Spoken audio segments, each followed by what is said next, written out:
Today I'm going to talk about the use of images, not just imagery, in creating a humorous effect when it comes to writing satire.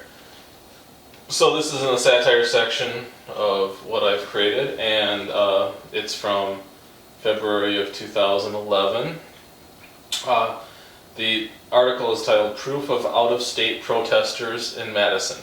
Now, the story behind this is that there was a lot of talk by the Republican Party that the Democrats, the liberals, were busing in protesters from out of state, and that most of the protests that were going on were not local teachers and that kind of thing. The truth is there probably were lots of local teachers, and maybe a few people bussed in, but probably not a huge number. What was being done with the Act 10 certainly was affecting Wisconsin teachers. So I was there, and I took pictures when I was there. So the background picture, I believe, is one of my own, and that I would have snapped when I was there.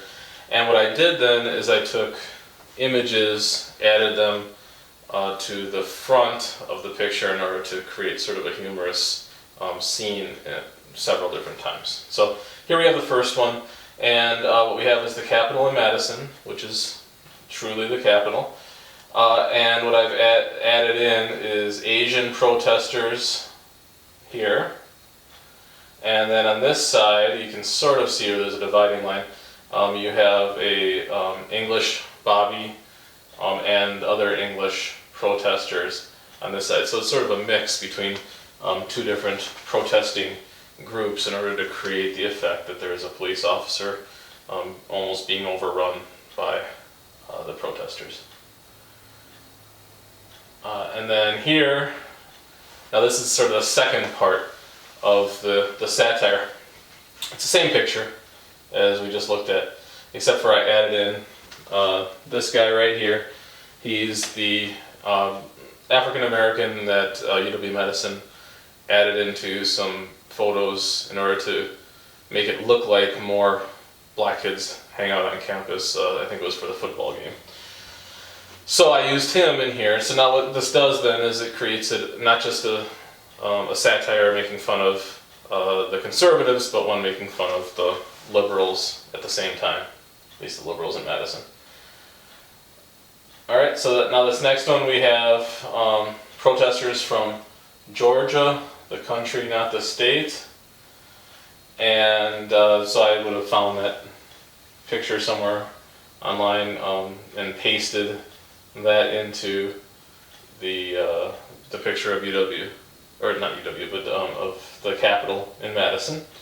And then in the next one, we again add our friend down here to make it more multicultural. The next picture is a Pakistani protest. So this one is bigger in scale. It looks like there's thousands upon thousands of people at a larger distance, which as far as the perception of where the Capitol is, it's kind of difficult to know for sure. And they're definitely overrunning the whole thing. And once again, we add our friend in the bottom of the screen here. And then the last one shows evidence that the actual buses were running and bringing people into the protests. So this is a tribe from, I believe, South America, but it doesn't really matter. It's just a tribe of people on a bus, which isn't what you normally see around Madison. And they are supposed to be heading for the Capitol. And of course, we have our buddy here as well.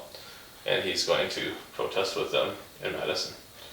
So there you have just a few doctored photos that create a humorous effect, not using a whole lot of technology. We're talking about just a couple of layers of Photoshop or GIMP is probably what I used for this, but just to create the illusion that was being propagated as a factual story in the news that was never substantiated.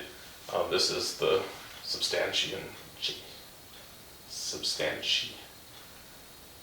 the proof of that.